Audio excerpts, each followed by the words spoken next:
I shut the door on the mom who left me behind, ignored me after my dad died, and tried to re-enter my life just to walk me down the aisle.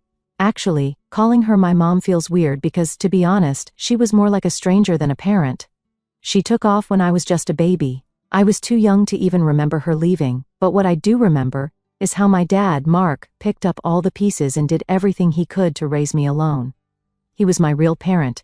Always was. Don't get me wrong, I wasn't completely cut off from my mom, Sarah.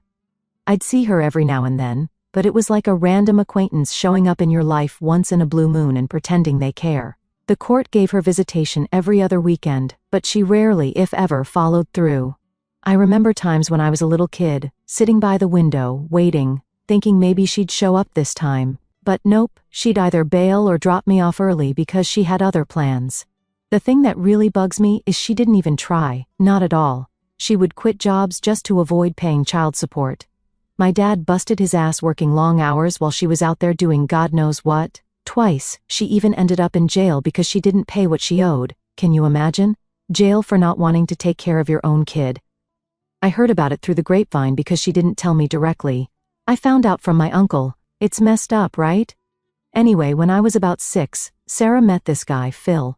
He was older than her, maybe by 10 years. And from what I could gather, he thought he was some kind of hero for saving her, whatever that means. I wasn't really a part of their life. I saw them maybe 5 times from the age of 6 to 14. Yeah, just 5. Every time was the same, awkward, forced, and full of fake smiles. I hated it. They would try to act like we were some happy family, but all I could think was, who are you kidding? Phil though, man, he was something else. He really tried to force himself into my life. I remember one time, I was maybe around 10, and he showed up at one of my school's Father's Day activities.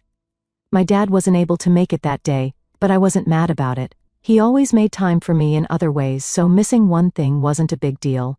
But Phil, being Phil, saw this as his moment. He came up to me like he was some kind of replacement and said, "Hey, Jamie, I can step in if you want. I'm here for you." I remember just staring at him, not knowing whether to laugh or scream, like, "Dude, no, you're not my dad. You're not even close. I barely know you. And you have no right to act like you're stepping in for him." I was polite at the time, just said something like, "I'm fine," and walked away, but inside, I was fuming. I didn't even tell my dad about it because I didn't want him to feel bad. The worst part? Phil would try to make it seem like I was the one missing out. He'd drop these little comments like, "If only your dad had done more for you, maybe you wouldn't feel so distant." Distant. I was close to my dad. He gave me a good life while Sarah didn't give a crap. I finally had enough of his jabs and told him straight up, "Don't talk about my dad. He's better than Sarah will ever be, and he's done more for me than you can even imagine." He never tried that stepdad crap with me again. The only consistent thing about Sarah and Phil was their absence. They had their own family. They had 3 kids together, and I didn't even know their names until much later. I wasn't invited to family gatherings, birthdays, or any of that stuff. It's like they just erased me from their lives as soon as they had their new family. Losing my dad when I was 14 was one of the hardest things I've ever gone through. I mean, it felt like my entire world fell apart overnight. One minute we're making dinner plans and talking about me starting high school, and the next he's just gone. A heart attack. Just like that. No warning, no nothing. I didn't even get to say goodbye. I remember the day so clearly, the phone call, the panic, the moment when everything froze. My uncles, Pete and Rob, came over right away, but it was like I couldn't hear anything anyone was saying. Everything just became noise. I felt numb, like someone had just ripped my life in half, and I was left with the jagged edges. After the funeral, things moved fast, faster than I was ready for, to be honest. The house where I grew up, the one my dad worked so hard to keep for us, had to be sold. I didn't have much say in it. It wasn't like I had anywhere else to go. My uncles offered to take me in right away, which I'll always be grateful for. They didn't hesitate. Pete and Rob had always been more like older brothers to me than just uncles, so I knew I'd be safe with them. Still, it felt like I was leaving behind everything I had left of my dad. Now, here's the part where my mom and Phil show up again. Surprise, surprise, right? It had been years since I'd seen either of them, and all of a sudden, after my dad's death, they're acting like they care, like they're going to swoop in and be the heroes. Sarah didn't even come to the funeral, not because she was too devastated to show up. Nope, she didn't have time. Can you believe that? No time to bury the man who took care of her kid when she couldn't be bothered. But Phil, oh, he showed up, of course he did. The funeral was over, and I was sitting with my uncles trying to process everything, when Phil walked over to me. I remember looking up at him thinking, "What the hell do you want?" He had that stupid, fake, concerned look on his face, the kind where you know someone's just doing it for show. He sat down next to me and said, "You know, Jamie, you can always come live with Sarah and me. We've got room for you." I just stared at him, not knowing whether to laugh or scream. This guy, who I'd seen maybe 5 times in my whole life, who wasn't even man enough to show up at the funeral with my mom, was offering me a place to live. No thanks, man. I wasn't about to leave my uncles, the only real family I had left, to go live with people who barely knew I existed. I told him no, that I was staying with Pete and Rob, and that was that. Or so I thought. Phil wasn't one to give up so easily though. He went on this whole rant about how family is important, and how your mom and I really want to be there for you now. Now? Where were they when I was a kid, huh? Where were they when I was sitting by the window, waiting for Sarah to show up for her court-ordered weekends? Now they want to be parents? Too little, too late. I shut him down pretty hard after that, told him I didn't need their pity or their help, that my dad had raised me just fine without them, and I wasn't about to let them waltz into my life now just because it was convenient for them. Phil didn't like that. His face got all red, and he started sputtering about how I was just a kid and didn't understand how hard things had been for Sarah. Oh please. I wasn't about to sit there and let him talk down to me like that, so I said, "Hard for her? My dad's the one who had to pick up the pieces after she ditched me. Don't even try to act like she's the victim here." He stormed off after that, but not before throwing in some passive-aggressive comment about how I'd regret cutting them out of my life. Yeah, sure, like I was going to lose sleep over not having Sarah and Phil around. Please. After that, I packed up my stuff and moved in with Pete and Rob. They were amazing, honestly. I was grieving, but they gave me space to process everything in my own time. They didn't push me to move on or get over it. They let me be angry, sad, confused. Whatever I needed to feel, they let me feel it. That's something I'll always be thankful for. The move itself was weird. Leaving my childhood home, the place where I had all these memories of my dad, was hard. Every room reminded me of him, whether it was the kitchen where we'd cook together or the living room where we'd watch movies every Friday night. It wasn't just a house to me, it was the only place I'd ever felt truly safe. But it was gone now, just like my dad, and there was nothing I could do about it. The first night at Pete and Rob's place, I barely slept. I kept expecting my dad to walk in and tell me everything was going to be okay. But he wasn't there, and it wasn't okay, not by a long shot. I tried to keep myself busy after that, throwing myself into school and anything else that would keep me from thinking too much. But no matter what I did, it always came back to that emptiness, the fact that my dad wasn't there, and he never would be again. You'd think that after everything, Sarah and Phil would just leave me alone, right? Wrong. Phil called a few more times after I moved in with my uncles, trying to reconnect or whatever. He'd say things like, "Jamie, I know you're hurting, but your mom and I want to help you through this." Yeah, because they've been so helpful up until now, right? One time, he even had the audacity to say, "Your mom has changed. She's ready to be there for you now." Ready now?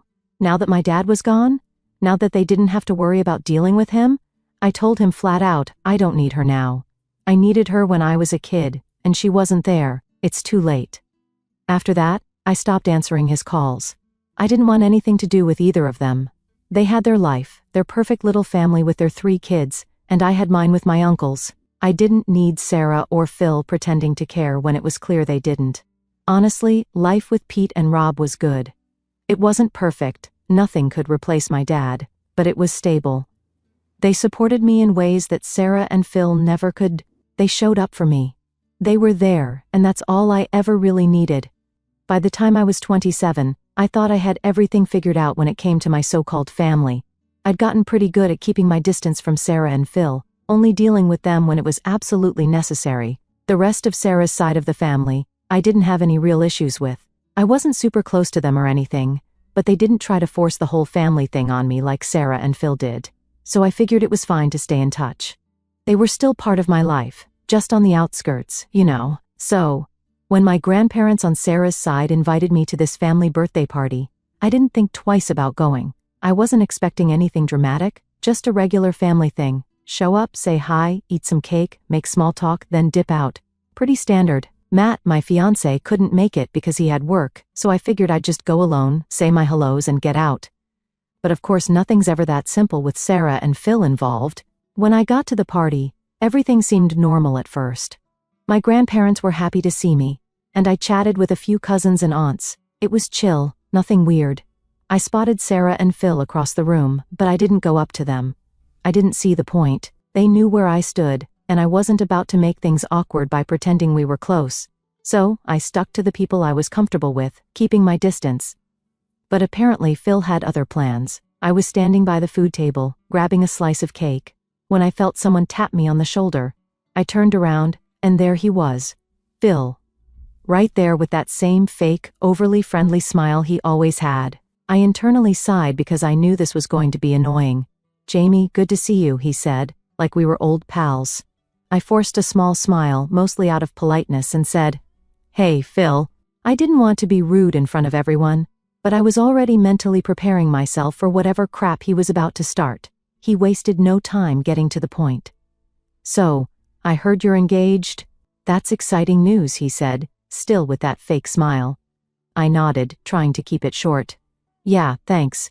I was hoping he'd just leave it at that, but of course that's not how Phil operates. You know, Sarah and I were kind of surprised we didn't get an invite to the engagement party," he said, lowering his voice like he was trying to be all serious. "I mean, we're your family. I figured we'd be included." I could feel my jaw clench, but I kept it together. I wasn't about to make a scene at a birthday party. It wasn't a big party, just close family and friends, I said, trying to keep things as neutral as possible. But I could already see where this was going, and it wasn't going to be good. Phil didn't back down. He never does. "Well, we are family, Jamie. Sarah and I have always considered you part of our family, and we were hurt not to be invited. We care about you, you know." That's when I felt my blood start to boil. Care about me? They had the nerve to say they cared? I took a deep breath, trying to keep my voice calm. "Phil, I think we both know why you weren't invited. Let's not pretend like we're close."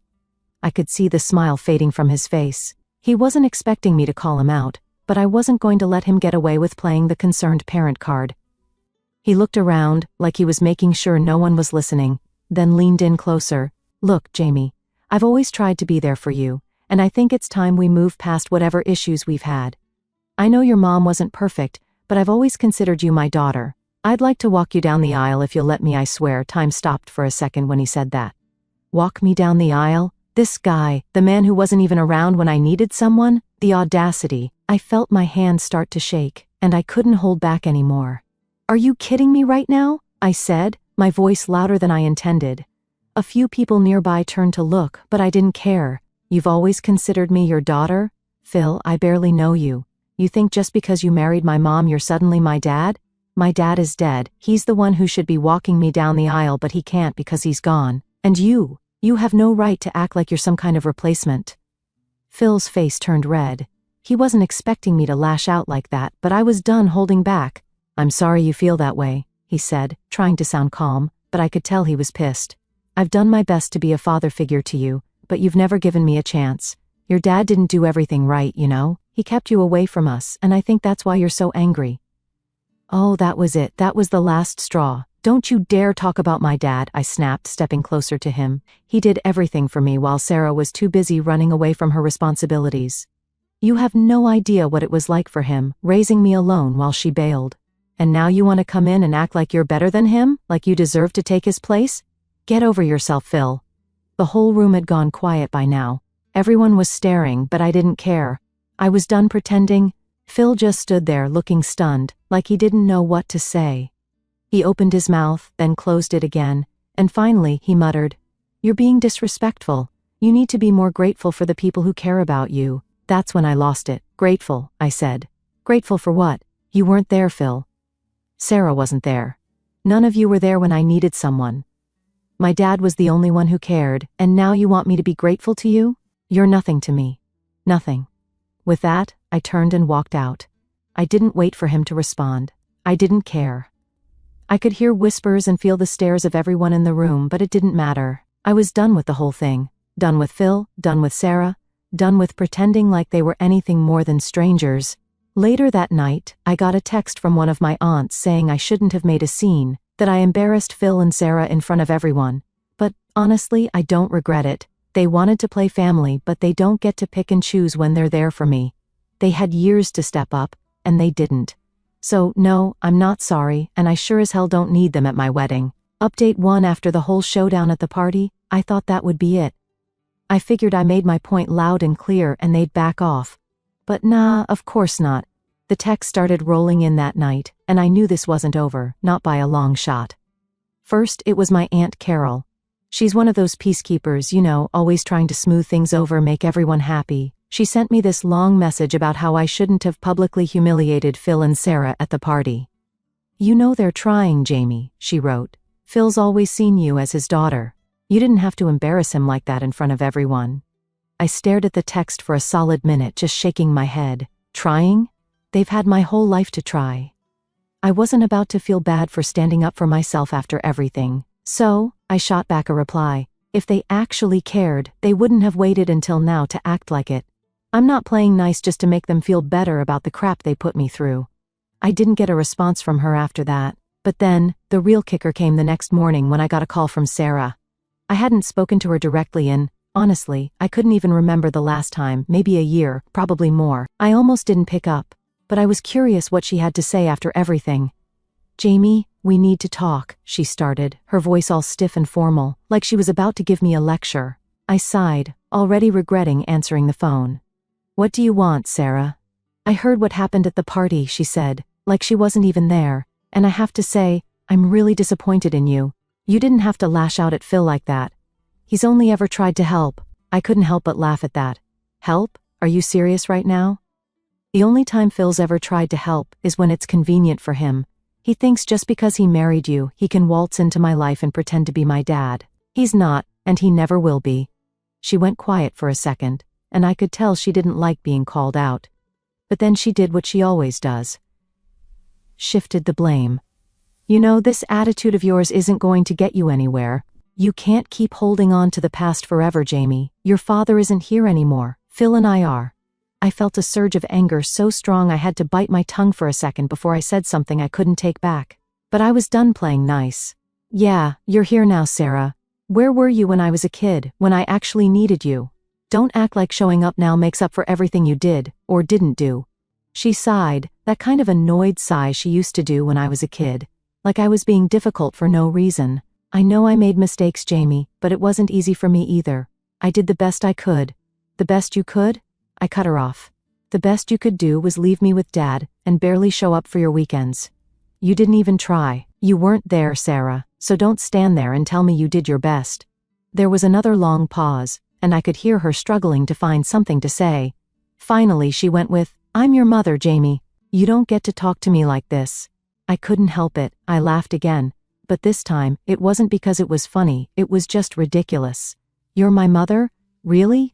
You think that title means something just because you gave birth to me? You lost the right to that a long time ago.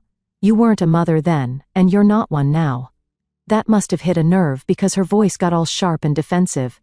You need to stop living in the past. You're going to regret cutting us out of your life, Jamie. Phil's only ever wanted to help you, and you're throwing it back in his face. At that point, I was done. Done with the guilt trips, done with her excuses, done with her trying to make me the bad guy. No, Sarah, the only thing I regret is wasting my time thinking you'd ever care. Don't call me again. And with that, I hung up. I sat there for a few minutes, just staring at my phone, trying to process everything. Part of me was pissed. Pissed that she still didn't get it. Pissed that she was trying to make me feel like the villain in this whole thing. But another part of me felt free, like a weight I'd been carrying for years had finally been lifted. I didn't owe them anything. Not my time, not my forgiveness, nothing. But, of course, it didn't stop there. Later that day, my cousin Brianna called. She's closer to my age, and we'd always gotten along fine, so I figured maybe this call would be different. But nope. Jamie, I heard what happened. Are you okay? She started. It seemed genuine enough, so I let my guard down a little. Yeah, I'm fine. It's just, they don't get it. They never will. Brianna sighed, and I could already tell where this was going. I get that you're upset, but don't you think you were a little harsh? Phil's been trying, and Sarah, well, she's still your mom, you know. I groaned. Not you too, Brianna. I don't want to hear it. They didn't try. They didn't show up for me when it mattered, and now they think they can just waltz back in and play family. It doesn't work like that. I know, she said, trying to sound understanding, but they're still family. Maybe you could just, I don't know, meet them halfway? I could feel my patience wearing thin. Meet them halfway? How about they meet me halfway for once in their lives? I'm done bending over backward to make them feel better about what they did. Brianna went quiet, and after a few awkward seconds, she just said, "Okay, I get it. I'm sorry if I overstepped. I didn't want to be mad at her, it wasn't her fault, but I was tired of everyone making excuses for Sarah and Phil. Tired of people acting like I was the one who needed to fix things when they were the ones who broke it." That night, I sat down with Matt and told him everything that had happened. He listened, like he always does, and just said, "You don't owe them anything, Jamie. You've done more than enough. It's okay to let go." And that's when I realized he was right. I didn't need to keep carrying this weight anymore. I didn't need their validation, their approval, or their version of family. I had my own life now, my own future to build with people who actually cared about me. So, I blocked Sarah and Phil's numbers, and for the first time in a long time, I felt like I could finally breathe. Update 2. I thought that after blocking Sarah and Phil, things would calm down, that I'd get some peace, and they'd finally get the hint. But, of course, they didn't. I should have known better. Instead, they took things up a notch. I wasn't answering their calls or texts, so Phil decided the next best thing was to show up at my apartment. Yeah, you read that right. The guy literally showed up at my front door, unannounced, like we were close or something. It was a Saturday afternoon, and I was just hanging out trying to enjoy a quiet weekend. Matt was out running errands, and I was catching up on some stuff at home. I heard a knock at the door, and I wasn't expecting anyone, so I figured it was probably just a package or a neighbor. But when I opened the door, there was Phil, standing there like he belonged. I stared at him, speechless for a second. "What are you doing here?" I finally asked, not even trying to hide the irritation in my voice. "We need to talk," he said, all serious, like this was some kind of intervention or something. "You've been ignoring us, and that's not fair. We deserve a chance to explain ourselves." I crossed my arms, blocking the doorway. "I've heard all your excuses, Phil. There's nothing left to explain." He looked frustrated, like he couldn't believe I wasn't just letting him in. "Jamie, this has gone on long enough. Your mom and I want to fix this. We're your family, and you're shutting us out." I laughed, not because it was funny, but because it was just so typical of him. "Family? You don't get to show up now and act like you've been family all these years. Where were you when I was growing up? Where was Sarah? You can't just ignore someone for half their life and then show up when it's convenient." Phil stepped forward, trying to inch his way into the apartment, but I wasn't budging. "We didn't ignore you. Your dad—" I cut him off, my voice sharp. "Don't you dare bring my dad into this. He was there for me every single day while Sarah bailed on me. You've got no right to speak about him." I could see his face getting red, and I knew I hit a nerve, but I didn't care. I was done holding back. "I'm just saying," he started, clearly trying to keep his cool, "your dad didn't make things easy for us. He never let us get close to you." I felt my blood boil at that. "Are you kidding me? My dad didn't make things hard. Sarah didn't even try, and you're just as bad. You showed up a handful of times and acted like you were doing me a favor. Don't stand here and pretend like you've been some kind of father figure to me. You weren't there." Phil's face hardened, and I could see he was getting angry now. "You need to stop living in the past, Jamie.